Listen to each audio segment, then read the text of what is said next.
Hi, everybody, and a very pleasant good evening to you wherever you may be.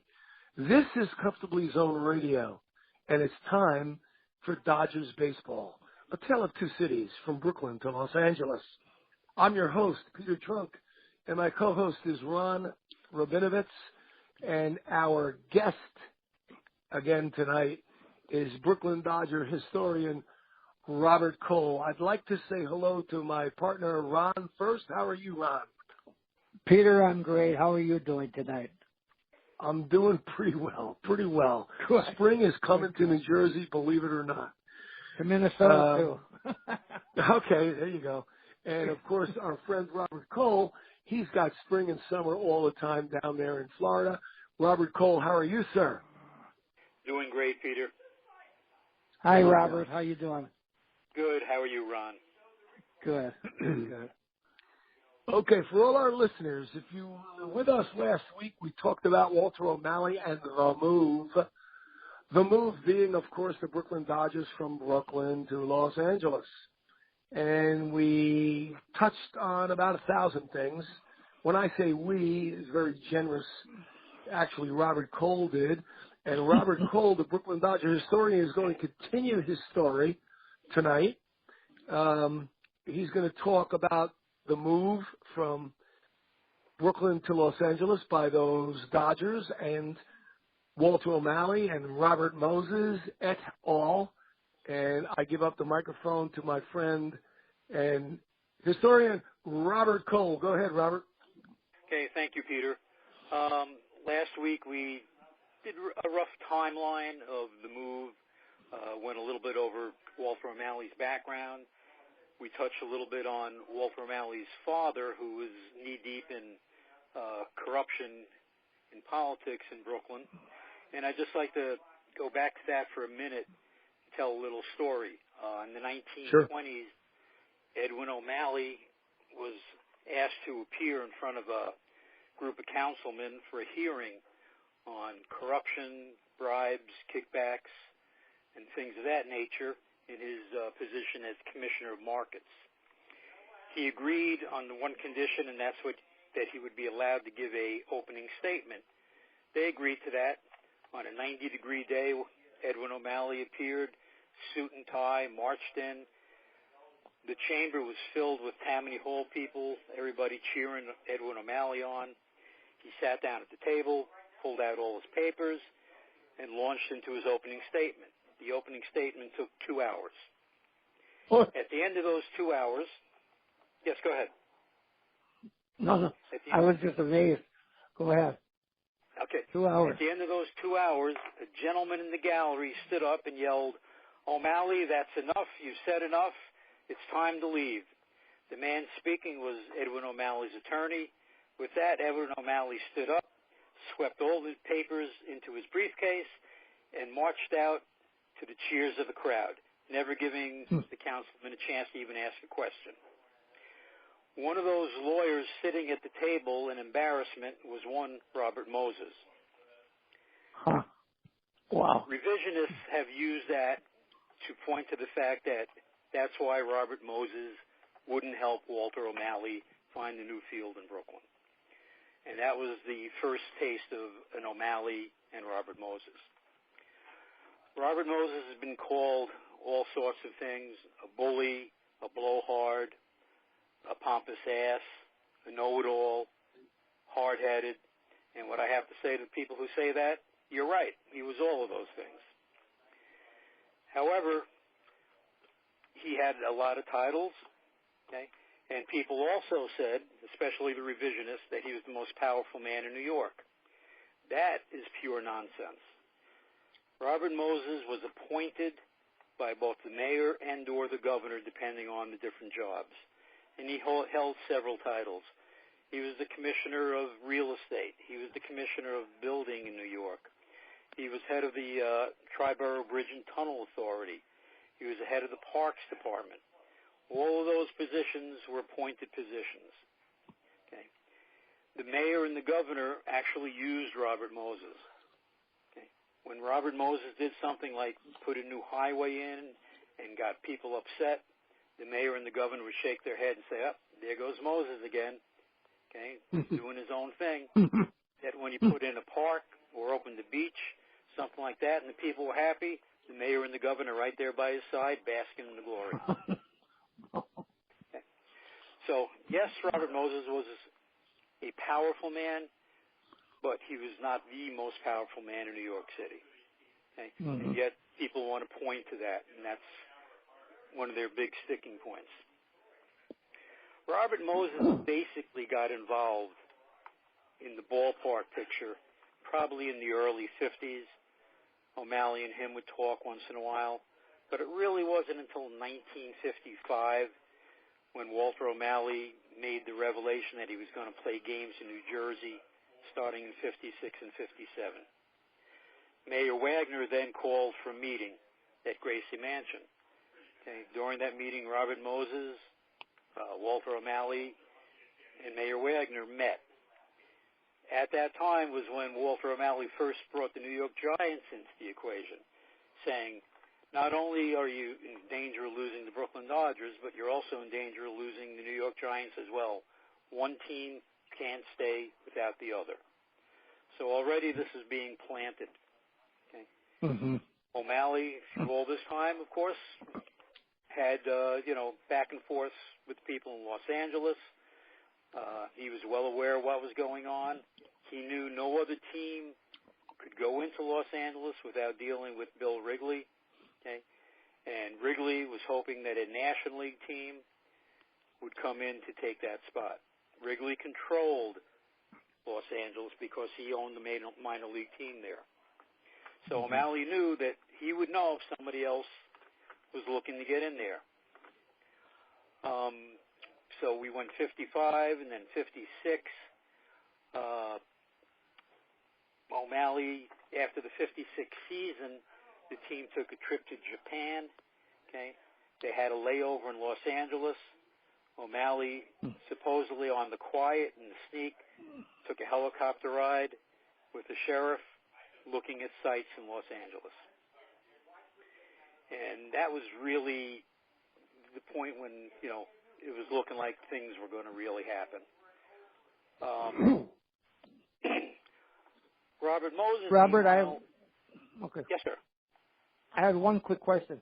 When did Horace Stoneham get involved in the Giants? Were they already on board in 55 when he threatened that the Giants would leave too, or was he involved in this too? Actually, no. It wasn't until after this became public that all of a sudden Horace Stoneham said, well, we want a stadium too. Okay. And that's all really right. when Thank that you. happened. Okay. Thank you. Okay. Now, Robert Moses had conversations with O'Malley. In fact, Robert Moses had a conversation with his own people, and this was in the book, The Last Good Season, where the author printed a memorandum between Moses and his people, where he said, boys, let's help Walter find a new place for his new ballpark. That way we can put Ebbets Field on the rolls.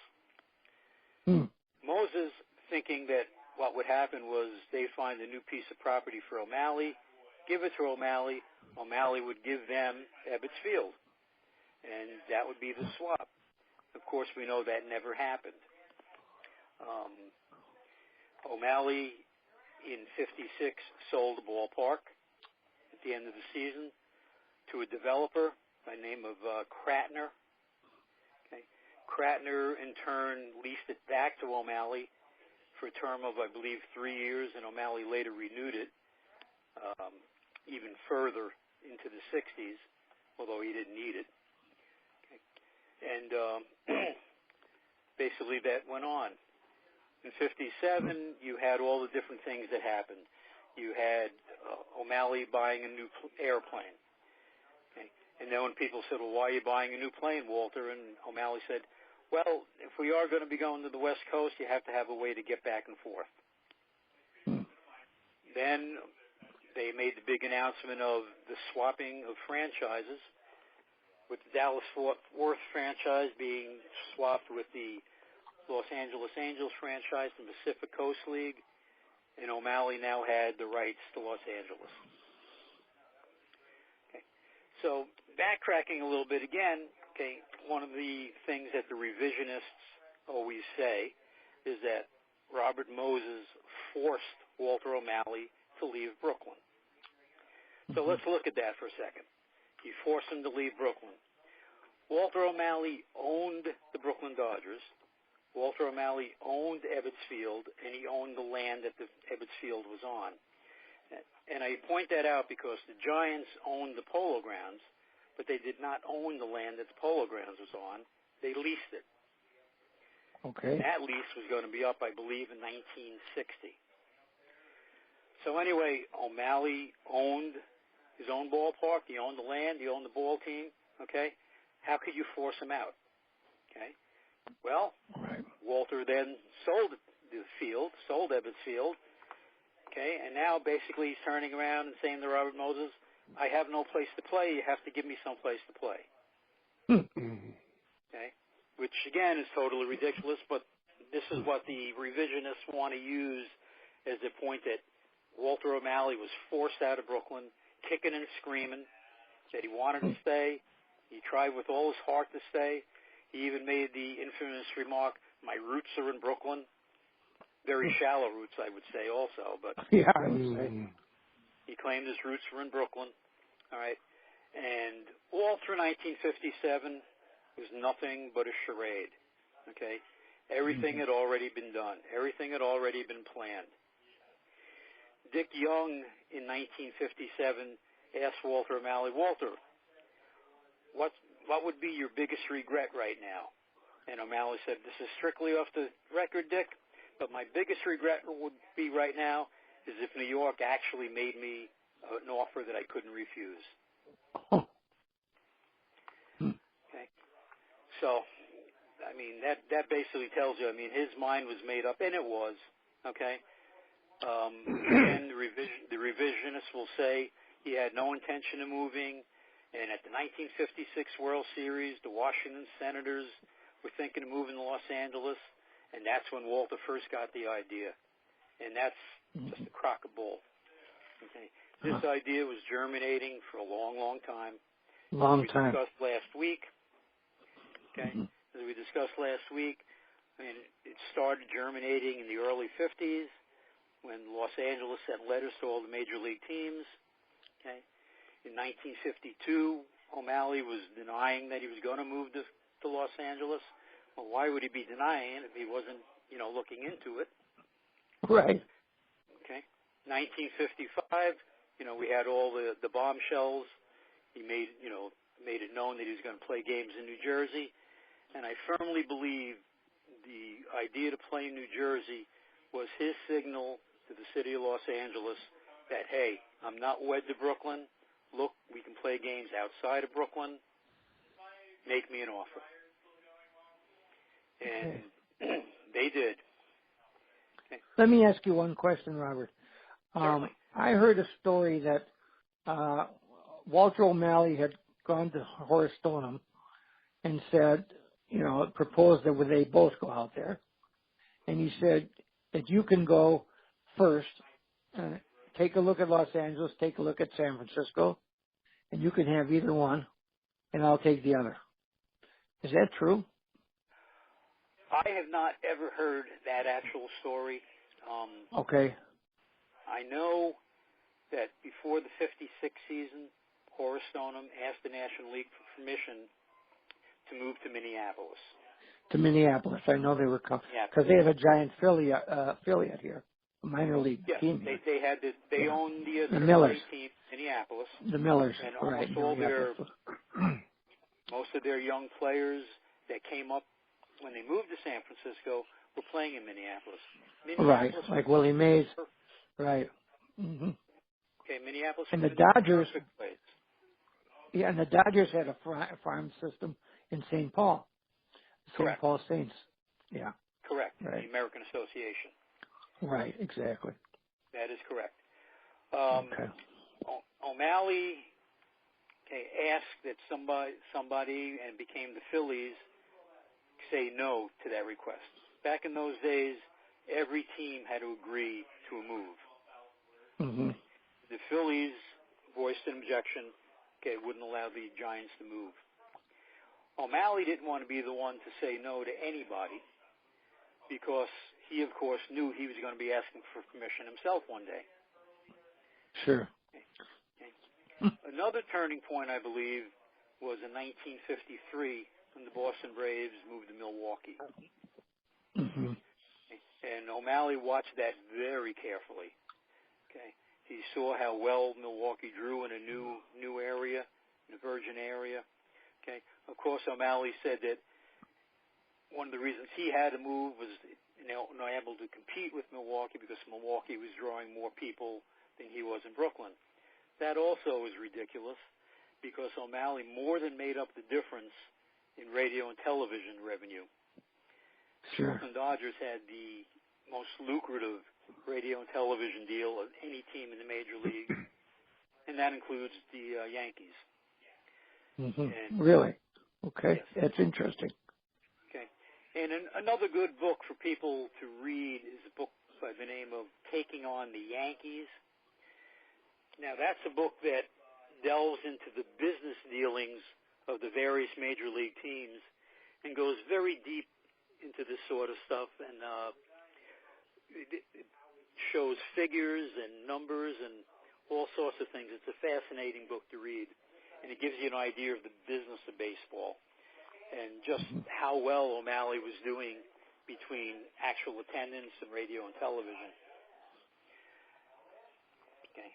And, of course, my pet theory, which I always talked about and I always push, is not only was it money that Walter O'Malley left for, okay, but it was for his legacy. And I repeat this over and over and over again. More and more people are starting to pick that up. Why legacy? And as I said last week, and I say on all the different chat rooms and stuff, as long as he stayed in Brooklyn, he would have been in the shadow of Branch Rickey and Jackie Robinson. Every time anything is mentioned about Brooklyn, you see a picture of Branch Rickey and Jackie Robinson. That's right. That's right. And O'Malley knew that. He knew the only way that he was going to be known for anything is he had to get out of the shadow of Brooklyn, the shadow of Branch Rickey and Jackie Robinson. And I think that was the primary. I think this is Robert and Ronnie. I think this is a good time for me just to butt in, just to say one thing here. I wanted to butt in about 6 times, but Robert was on a really good roll. This is a perfect time for me to just butt in to just interject that when Walter O'Malley finally, I don't know what you want to call it, upended Rickey and became the principal owner in 1950. One of his statements is very telling. He said at the time,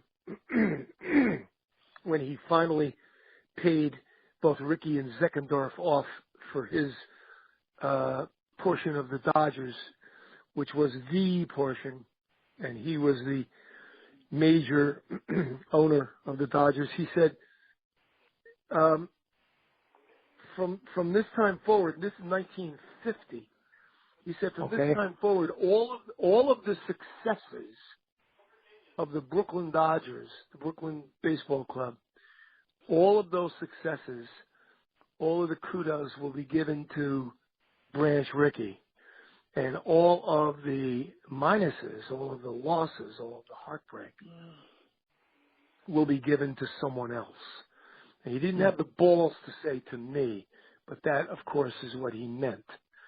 And so he was already in 1950, 7.5 years, 8 years before he moved the club, showing his disdain, and if I may say hatred and jealousy of Branch Rickey. He never could deal with the fact that Branch Rickey was a Major League Baseball player, actually had Major League Baseball experience, and was heralded in many, many places as a great baseball mind and figure, and, Yes, he was. and his history was already solidified. Branch Rickey's history, and as great as it was already solidified in 1950. Walter O'Malley was nothing. He was a shyster, and was he ever playing ball? Peter, did he ever play baseball? Was he ever involved in baseball? Okay. Well, not that I know of not that I know of in a baseball in a professional sense. No. Okay. No, never in but, professional. You know, no, he never was. Okay. But, you know, I'm not saying that that's a prerequisite for anyone's history.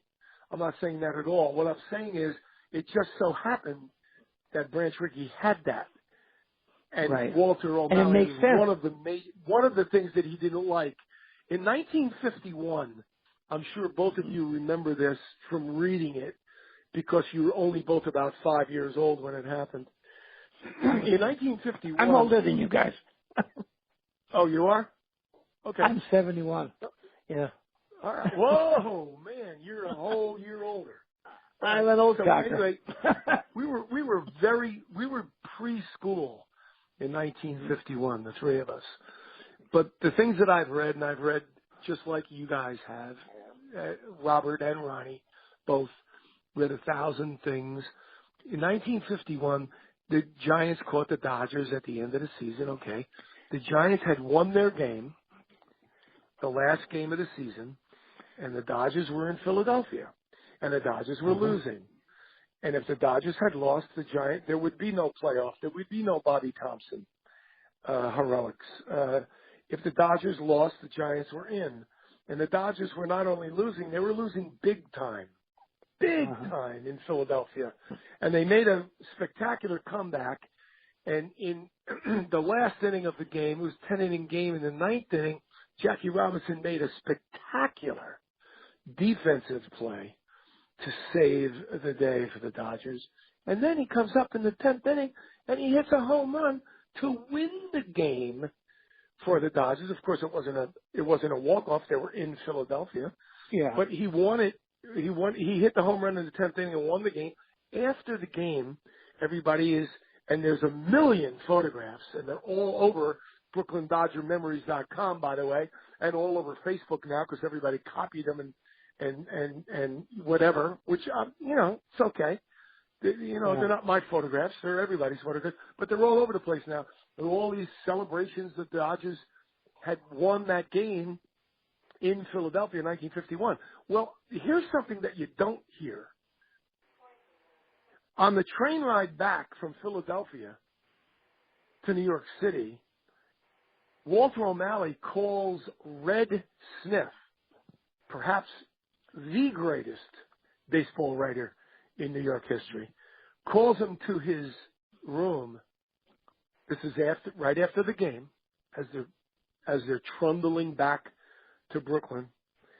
O'Malley calls Red Smith into his room and he says, there's something that no one knows that I want you to know. And Red Smith goes, yeah, what is that, Walter? He goes, I was the one that found Jackie Robinson. I was the one that wanted to sign Jackie Robinson. I was the one. Now, Red Smith, of course, never published that because it was like a Donald Trump story. Yeah. It was totally false. It was arrogant. It was total lie. But it came out in the press years and years and years later. And this shows the character, or lack of same, of one Walter O'Malley. He tried in 1951, when Jackie saved the day for the Dodgers, he tried to take credit for finding him and signing him. Yeah. That's the kind of guy Walter O'Malley was, okay? That's right. That's the kind of guy Walter O'Malley was. And now we go back to my friend Robert Cole. I'm sorry to interrupt, but I thought that was important to say that. Go ahead, Robert. And just to add on to that same story, Peter, Red Smith then said from that moment on, he never trusted another word that came out of Walter O'Malley's mouth. Huh. There you go. Like CNN. I believe it. Donald I believe it. Yeah. Right. Exactly. Same thing. So, again, just going back to okay? 1957, there was a lot of sparring going on. O'Malley was playing the game. He kept telling people he wanted to stay. He kept going out to L.A. and telling them, I might stay in Brooklyn. I might stay in Brooklyn. They're making me good offers, okay? At the same time, ratcheting things up out there. When in reality, the people in Los Angeles said that he told them right off the get-go that I'm coming out here, okay? I'm committed to coming out here, but if anybody asks me, I'm going to deny it. And he did right on through the entire year. In fact, at the very end of the year, he kept insisting he wanted to stay. Nelson Rockefeller got involved. And Nelson Rockefeller had a meeting with Mayor Wagner, Robert Moses, and O'Malley. And what Rockefeller proposed was, look, O'Malley says he wants this site on Flatbush in Atlantic. I'll buy it for $2 million. I'll turn it over to Walter, rent-free for 20 years. He can build his new stadium there. Okay. At the end of 20 years is when he'd have to repay me, including interest, or else I would take it over. My corporation would take it over. O'Malley said he'd have to think about it. Of course, O'Malley knew that... I already knew. Yeah. Yeah. Of course, O'Malley knew that, the city council was not going to okay that. They were going to want to increase it, which they did. Rockefeller then said, okay, let's raise it to $3 million. And then O'Malley at that point said, no, that prices me out. So here's a man that's claiming that, he wants to build his own ballpark, but he didn't want to spend any money for it. No, exactly. Okay? Yeah. And he also knew that it was going to take a long time. Eventually, they probably could have got something done for Atlantic and Flatbush, but he knew it was going to take a long time, and, he wasn't going to wait. He already had his deal in Los Angeles. But, again, the revisionists keep looking at that and saying, Robert Moses blocked him. Robert Moses stopped him from Atlantic and Flatbush. Yeah. Okay? Well, there's the old... Moses, yeah, go ahead. There's the old saying, I don't know if it's a saying, but it's a quote by someone, and Robert Cole, you may know who said this, but someone said, if there was no such thing as a Robert Moses, Walter O'Malley would have had to make one up. He would have had to create one. And he would have. Yeah, Robert. That goes to show me, anyway, just this little old guy sitting here in New Jersey, that Robert Moses had very little to do. He was not an altar boy. He was not a saint. He was not a great guy. No. A lot of people hated Robert Moses, but he was not a baseball fan. Neither was Robert Wagner, by the way, the mayor. But anyway, he wasn't. No. No, he was not. He was not like Rudy Giuliani was a big Yankee fan. And when Steinbrenner started saying, I'm gonna move the team down to Boca Raton or something like that, Rudy Giuliani went apeshit and stopped all the presses and all that stuff. But see, Robert Moses and Robert Wagner, they were not baseball fans. They didn't give a shits about the Giants. No, they didn't. And it was said that if there was no such thing as a Robert Moses, O'Malley would have had to have invented one. So O'Malley asked for the moon. He knew he wasn't going to get it, and then he cried the blues. And I'm on record for years and years and years myself. Peter Trunk is on record years and years and years of being very anti-O'Malley and very blaming O'Malley 100%. But I will tell you this, at this juncture, I'll tell you this. If I were back in the day, if I were Walter O'Malley and I was looking for making the most money in the history of baseball, and someone had offered me what L.A. offered Walter, I couldn't have said no very easily to that. Right. I would have had very, very many sleepless nights thinking it over and saying, wait a minute, they want to give me all of this for nothing. I don't have to worry about a thing.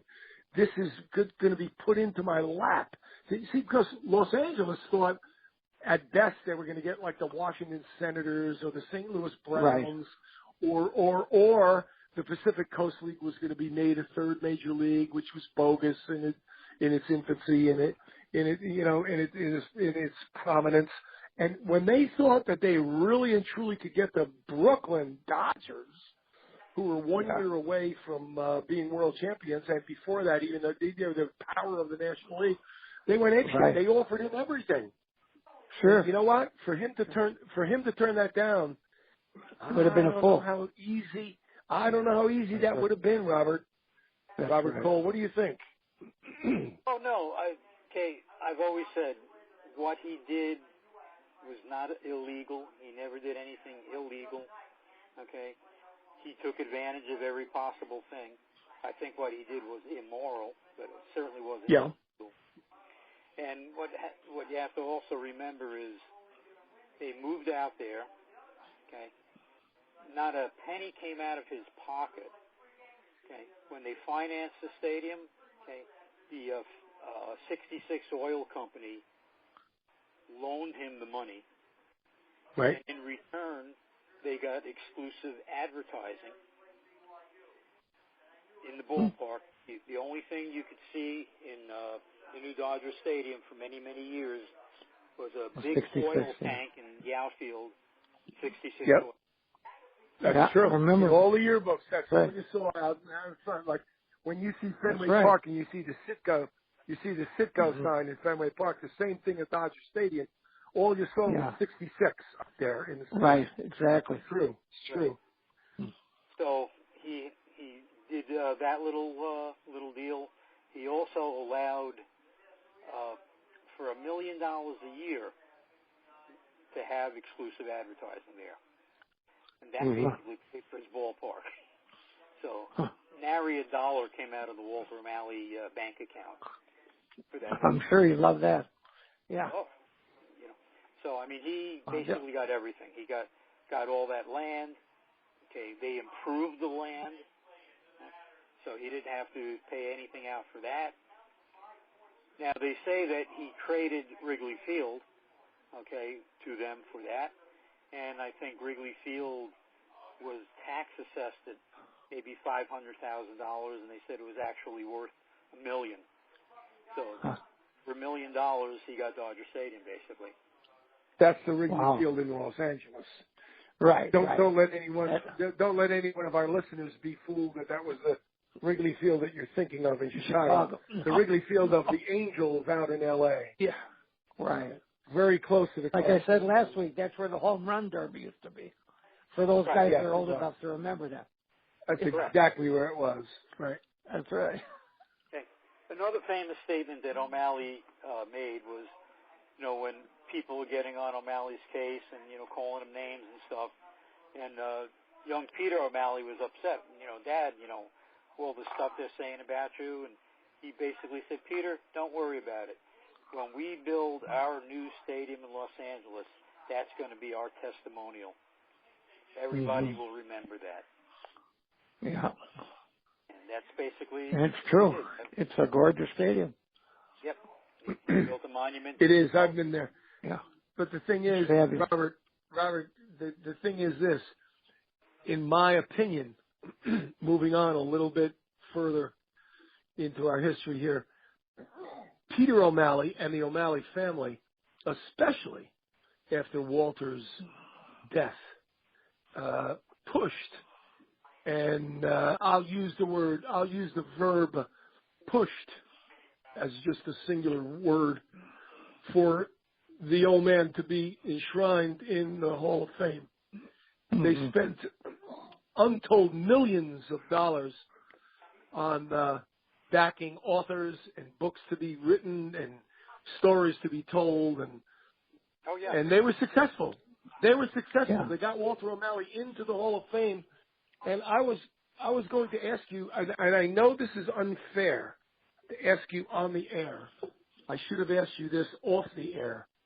but since I'm not the greatest host in the world, God forbid, I'm going to ask you on the air if in the future, and if it takes a little longer than by next Tuesday, in the future, could you come back and could you walk us through the history of the O'Malley family buying Walter's inclusion into the Baseball Hall of Fame? Is that doable? Oh, absolutely. Be my pleasure. Great. I would love you to return. I'm not wrapping the show up by any means. I just came to my mind, so I thought I'd say it while I was thinking of it.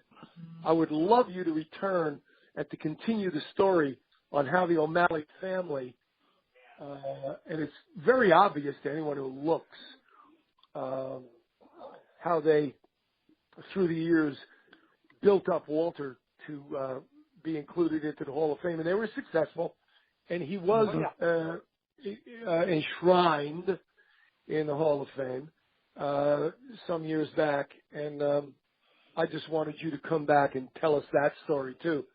But we're not done tonight unless you're telling me that you're out of bullets. You have anything else you want to talk about, Robert? I have plenty of bullets.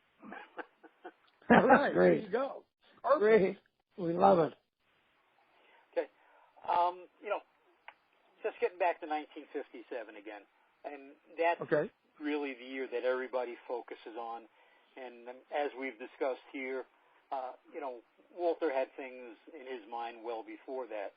But he played the game better than anybody could play the game. Okay, he talked out of both sides of his mouth. He said one thing and he meant something else. One of the things he always insisted on was that he wanted to own his ballpark. He didn't want to lease. He didn't want to rent. He didn't want a city-owned stadium. He wanted to own his own ballpark. And yet, during 56, 57, when they had the stadium authority put together to see about building a new stadium, okay, and that stadium was going to be a stadium built on bonds, O'Malley said, well, I'll invest $5 million in bonds, which was a crock, but that's what he said, okay? Yet, he would not own the ballpark, okay? So, again, he's saying one thing, meaning another thing. Some people say he's the one that brought up the Flushing site, where Shea Stadium eventually went, that he was the one that brought it up initially. He didn't. It was brought up by Robert Moses. Robert Moses always had that earmarked as a place to put a municipal stadium. Buzzy Bavasi was asked, did Walter ever seriously consider that? And Buzzy said, well, he considered it until he found out that he wouldn't be given it. And once he found out it was going to be a city-owned stadium, that went off the boards. That was it. Walter, of course, and said that Dodger Stadium was given to him, basically. Pretty much, yeah. Basically, yeah. Another case of Walter talking out of both sides of his mouth, okay, which he did very well, was that he wanted his stadium to be situated near the Long Island Railroad. He said because he wanted to be close to his fans who were moving to Long Island. And yet, when he had a chance to move to Queens, which was closer to Long Island, he said, well, we would no longer be the Brooklyn Dodgers. Right. Okay? So once again, he would have had a chance to be closer to the fan base that he said was moving to Long Island, and yet he turned down that chance. And once again, out of both sides of his mouth. Oh, everything was out of both sides of his mouth. And he also said initially, upon moving to Los Angeles, perhaps we can call ourselves the Brooklyn Dodgers, the Los Angeles Brooklyn Dodgers. Correct. Really? Now, I don't know if that was a one-time statement, if he said that 2 days in a row, if he said that 3 days in a row, if he said that for a week, but he's on record as saying that he would consider being the Los Angeles Brooklyn Dodgers. And yet before that, he said, how can we ever be the Queens Dodgers? Right. Yep. Horrible. So that's another Unbelievable. case. Horrible. And Go ahead, Robert Cole. yep. One of the other things, the revisionists like to say and like to point out is that Walter was outmanned in Brooklyn, politically, okay, and that he was naive going out to Los Angeles, that he didn't know what he was getting into. Walter O'Malley in Brooklyn was about as politically connected as you could get. Okay, his father was part of the Tammany Hall group. Walter's father-in-law was a family court judge. Walter appointed a Brooklyn Supreme Court judge on the Brooklyn Dodger Board of Directors. He had bank presidents that he knew. Walter O'Malley was very, very politically connected. Walter was part of every political club that could be, including the well-known Brooklyn Club, which boasted as members virtually every judge and every politician in Brooklyn. So, for people to say that he was overmatched, Robert Moses overmatched him, politically because of his political clout, that's a lot of nonsense. Mm-hmm. Out in Los Angeles, they say, he was naive, he didn't know what he was getting himself into. Walter O'Malley was a trained lawyer. Walter O'Malley knew exactly what he was getting to in Los Angeles. No, he didn't have a ballpark right away, so he found himself the Los Angeles Coliseum. Okay. Some days he had 100,000 people in there. That's right. Okay. When the Los Angeles Angels came into play, he wouldn't let them play in the Coliseum. He made them play in Wrigley Field, which had, I think, 22,000 seats. Mm-hmm. Okay. Again, just, we went over this a little bit last week, but just showing how kind-hearted and big-hearted Walter O'Malley is. We discussed the telethon he asked Gene Autry to put on for him.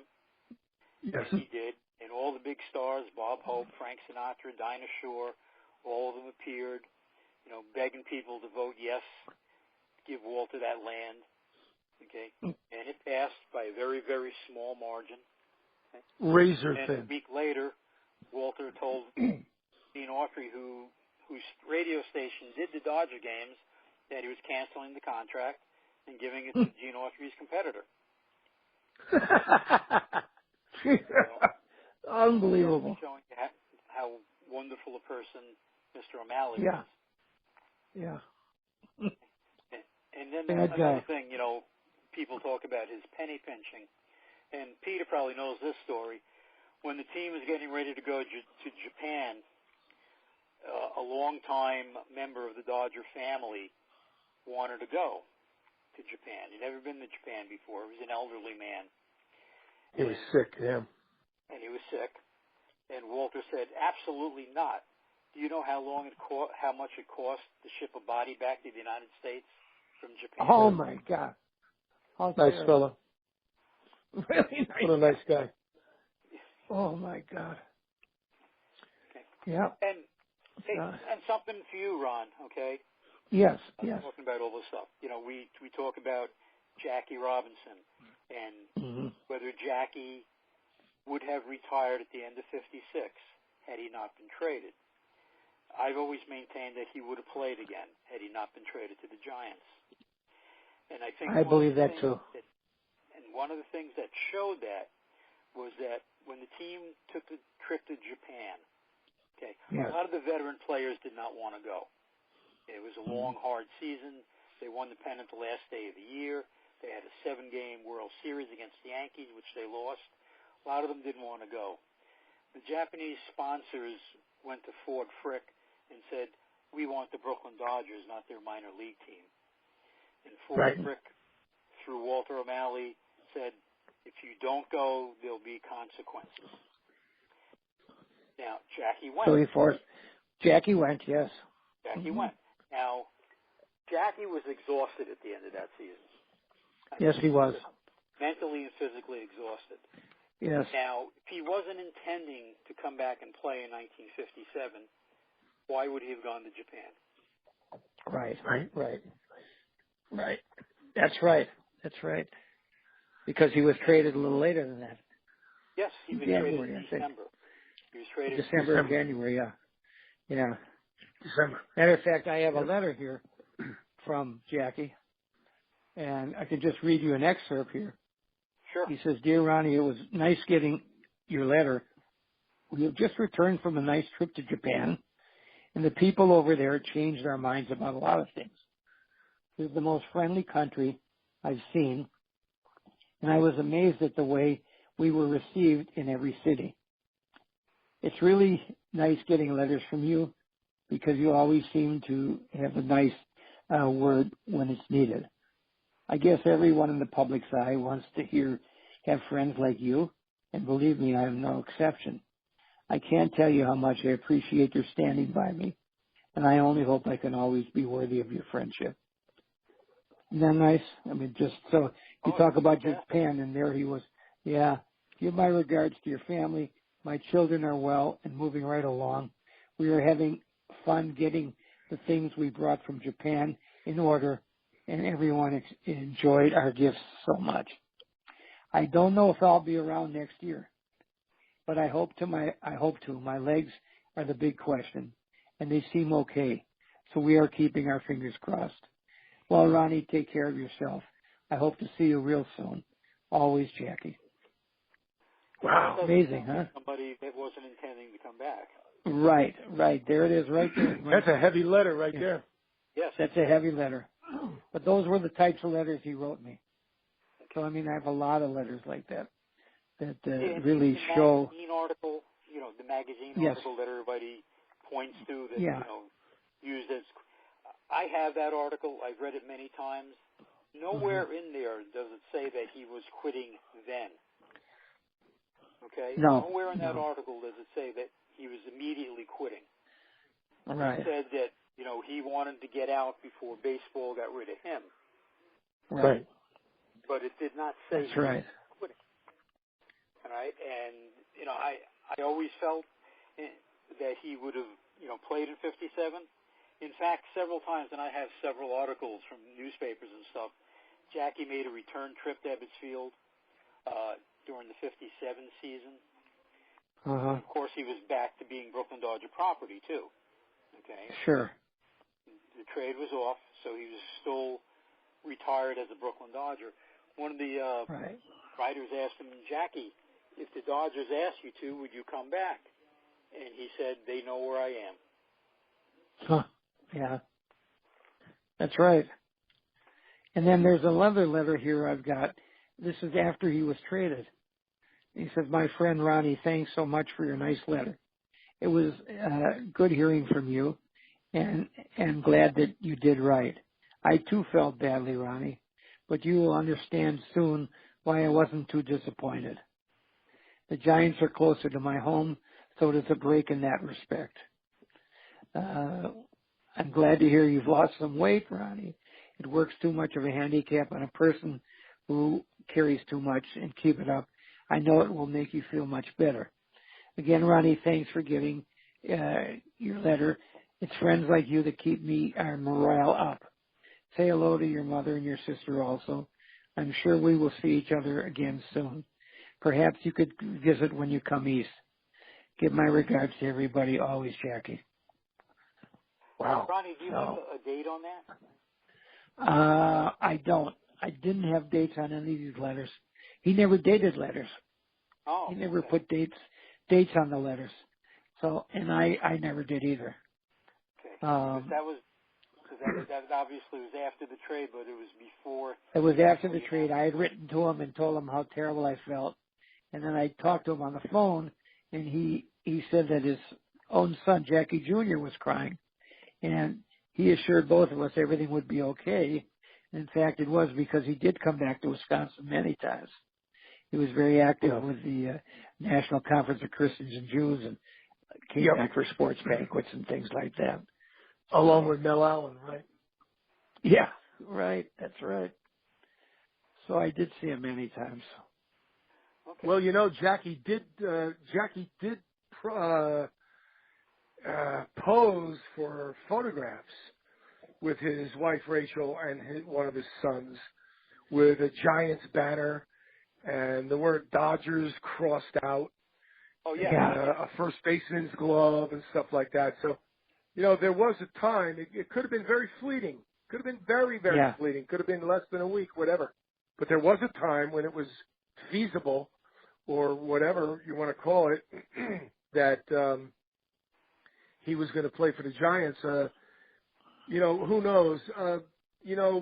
It's very bad to talk about, in my estimation anyway. I don't like to talk negatively about Buzzy Bavasi. I read his book. I read a lot of stuff about him and stuff like that. And Buzzy Bavasi seems to me to have a lot of, this is a personal opinion. This is not the opinion of the show. It's not the opinion of the Comfortably Zoned Network necessarily. It's definitely not an opinion of Ronnie Rabinovitz nor Robert Cole. My own personal opinion of Buzzy Bavasi was such that to me, he was in the same category as a Tommy Lasorda. He loved the Dodgers. He loved Dodger blue, but he was full of shit. And he was a bullshitter. And a lot of the stories that Bavasi told, when I read them, sometimes I have to read them like 3, 4, 5, 6, 7 times in a row, and just stare at the letters on the page, and I say to myself, how can anyone believe this? I'm not going to get specific, but Bavasi, in my opinion, in many of his stories, was full of shit. And he when he talked about Jackie Robinson, he took the most of his stories were printed after Jackie's death, and he meaning Bavasi, tried to jump onto the Jackie Robinson boat and the Rachel Robinson boat, but I have my suspicions that Mr. Bavasi was less than honest and played it free and easy with the truth. I think you're right. He backed O'Malley many times. He buried O'Malley many times. He backed Jackie many times. He buried Jackie many times. I mean, his statements just were hot and cold, up and down, black and white, yes and no, cold and hot. I don't put anything into Bavasi's writings and quotes. I really don't. Agree. That's a personal opinion. Personal opinion. I don't know. No, Robert I Cole, what you. say thou? I agree wholeheartedly with you. There you go. One of the things you have to remember, too, with Bavasi, is he knew how powerful Walter O'Malley was. He was not going to cross Walter O'Malley. He was afraid of Peter O'Malley because Right. he still had a future in baseball, even though Yep. Walter double-crossed him. Okay, Right. you know, Walter promised Bavasi when Walter stepped down from the active management of the Dodgers that Buzzy was going to take that spot. And, of Right. course, that never happened. It was given to Peter, and then Buzzy had to move on to San Diego. Right. But Buzzy wasn't going to badmouth Walter too much. And also, Buzzy knew that his sons were going to be following in his footsteps in management. Right. And the O'Malleys were extremely powerful, as we all know. Yep. If Carl Frillo was still alive, you could ask Carl. Okay. If Red Barber was still alive, Carl got you could screwed. ask Red. Carl got screwed royally. Yeah. Carl Frillo Carl got screwed royally. Didn't O'Malley sell Bavasi a parking lot for $1? Yes. And then later rescinded it when he found out that it was worth some money. Something like that. There was a story about the parking lot that he said, Buzzy, I'm going to give you this parking lot. Give me $1. You own the parking lot. Whatever proceeds you're going to make, from that. And then, of course, when it made money, he took that back and stuff. But, Harold Parrott got screwed by O'Malley. A lot of people, and then, the stories that come out that they all took got care of screwed by Campanella. O'Malley. Yeah. He took care of Roy Campanella, and that's probably one of the very few things that he ever did in baseball or maybe in his private life that he should be commended for. He did step up when it came to Roy Campanella, but there were so many other stories about him that were the 180-degree direct opposite of that. Yeah. And so true. I think a future show is going to go from here to what we spoke about 10 minutes ago. I want to know how and why Walter O'Malley was inducted into the Hall of Fame. I want to know the background. I want to get to I have my suspicions. I have my prejudices. I want them to be either proven or disproven, unproven, whatever the word is. And I'm going to ask our historian Robert Cole to come back and do that with us and for us. And we now are officially over the hour mark, and I think that our producer Ralph Tycho would like to keep it around 60 minutes if he could. So I'm going to regretfully wrap this up.